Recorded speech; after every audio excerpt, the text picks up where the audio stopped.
మరో super exclusive చూస్తే AP నిరుద్యోగులకు కుటుంబ సర్కార్ అదిరిపోయే గుడ్ న్యూస్ చెప్పింది. మెగా డిఎస్సీ తర్వాత ఇప్పుడు మరో 10,060 పోస్టులు భర్తీ గ్రీన్ సిగ్నల్ ఇచ్చేస్తుంది. దీనిపై మంత్రుల బృందంతో వర్చువల్ రివ్యూ చేస్తారు మంత్రి నారా లోకేష్. పక్కా యాక్షన్ ప్లాన్ రెడీ చేసేస్తారు. సెప్టెంబర్ నుంచి వరుసగా 4 ఫేజుల్లో ఈ నోటిఫికేషన్స్ రాబోతున్నాయి. ఫేజ్ 1లో 1,523 అధ్యాపక పోస్టులు, సెప్టెంబర్ 15న ఫేజ్ 2 కింద 3,168 పోస్టులకు నోటిఫికేషన్ ఇవ్వనున్నారు. ఇక ఫేజ్ 3లో భర్తీ చేస్తే 2,388 పోస్టులు, ఏకంగా 2,225 పోస్టులు హోంశాఖవే కావటం విశేషం. ఇక అక్టోబర్ 15న ఫేజ్ 4 కింద మరో 2,981 పోస్టులకు నోటిఫికేషన్ రానుంది. ఈ ఖాళీల డీటెయిల్స్ అన్ని ఆగస్టు 6న కేబినెట్ ముందుకు రాబోతున్నాయి. మొత్తానికి జాబ్ క్యాలెండర్ కోసం లోకేష్ వేసిన ఈ స్పీడ్ యాక్షన్ ప్లాన్ ఇప్పుడు యూత్లో ఫుల్ జోష్ నింపుతోంది.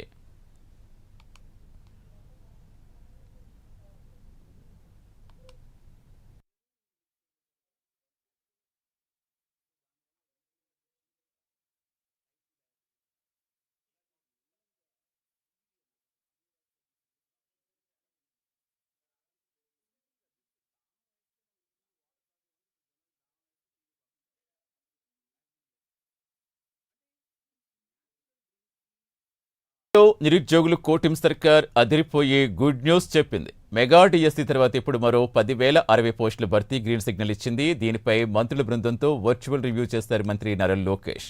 పక్కా యాక్షన్ ప్లాన్ రెడీ చేస్తారు. సెప్టెంబర్ నుంచి వరుసగా 4 ఫేజుల్లో ఈ నోటిఫికేషన్స్ రాబోతున్నాయి.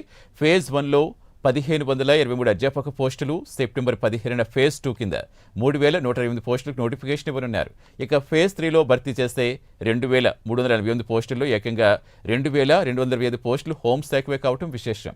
అక్టోబర్ 15న ఫేజ్ 4 కింద మరో 2,981 పోస్టులకు నోటిఫికేషన్ రానుంది. ఈ ఖాళీల డీటెయిల్స్ అన్ని ఆగస్టు 6న కేబినెట్ ముందుకు రానున్నాయి. మొత్తానికి జాబ్ క్యాలెండర్ కోసం లోకేష్ వేసిన ఈ స్పీడ్ యాక్షన్ ప్లాన్ ఇప్పుడు యూత్లో ఫుల్ జోష్ నింపుతోంది. పూర్తి వివరాలు ఇచ్చేందుకు మా కరెస్పాండెంట్ సుధీర్ జాయిన్ అవుతున్నారు. ఎస్ సుధీర్, యువత కళలు సాకారం చేసే దిశగా లోకేష్ అయితే చాలా స్పీడ్గా వెళ్తున్నారు. ప్రస్తుతం ఈ జాబ్ నోటిఫికేషన్ సంబంధించి పూర్తి వివరాలు ఏంటి?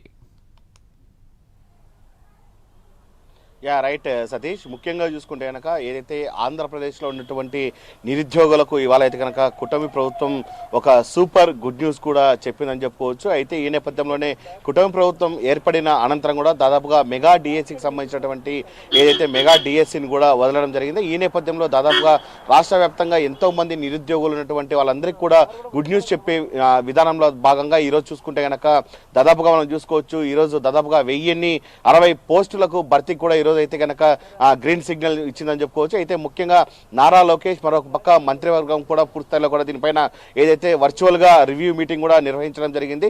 ఈ రివ్యూ మీటింగ్ లో దాదాపుగా అనేక అంశాలకు సంబంధించినటువంటి పాయింట్లు కూడా పూర్తిస్థాయిలో బయటకు వచ్చాయని చెప్పుకోవచ్చు. అయితే ముఖ్యంగా చూసుకుంటే కనుక ఏదైతే 4 ఫేజుల్లో కూడా ఈ పోస్టుల భర్తీ ప్రక్రియను కూడా చేసేందుకు ఏర్పాటు చేశారని చెప్పుకోవచ్చు. అలాగే ఫేజ్ 1లో మనం దాదాపుగా చూసుకుంటే కనుక 1,523 అధ్యాపక పోస్టులకు సంబంధించినటువంటి దానిపైన అయితే కనుక ఏదైతే ఆ ఫేజ్ 1లో విడుదల చేయనున్నారు. మరో పక్క చూసుకుంటే కనుక సెప్టెంబర్ 15వ తేదీన దాదాపుగా 3,165 మంది పోస్టులకు సంబంధించినటువంటి ఆ భర్తీ చేసేందుకు కూడా ఫేజ్ 2లో చేసేందుకు నిర్వహించారని చెప్పుకోవచ్చు. మరోపక్క ఫేజ్ 3లో మనం దాదాపుగా చూసుకుంటే కనుక 2,388 పోస్టులు దాదాపుగా చేయడం జరిగింది. అలాగే 2,025 పోస్టులు హోంశాఖలనే పూర్తిస్థాయిలో ఉండేటట్టు కూడా ఏర్పాటు చేయడం జరుపుకోవచ్చు. అయితే ముఖ్యంగా అక్టోబర్ 15న అలాగే మరోపక్క ఆగస్టు 6వ తేదీన కూడా కేబినెట్ నిర్వహించడం జరుగుతుంది. ఈ కేబినెట్లో కూడా పూర్తిస్థాయిలో కూడా దీనికి సంబంధించినటువంటి ఏదైతే అంశాలు ఉన్నాయో అలాగే జాబ్ క్యాలెండర్కి సంబంధించినటువంటి ఏదైతే ముందుగానే ఎన్నికలకు రాకముందు పూర్తిస్థాయిలో కూడా కుటుంబ ప్రభుత్వం ఇచ్చిందో దాని నేపథ్యంలో కూడా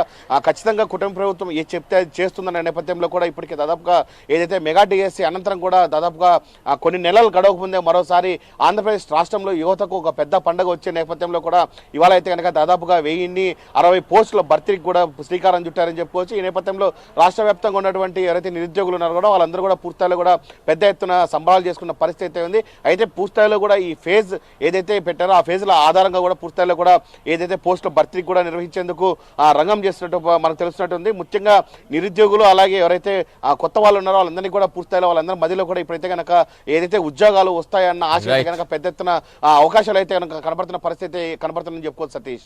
రైట్, థ్యాంక్ యూ సుధీర్.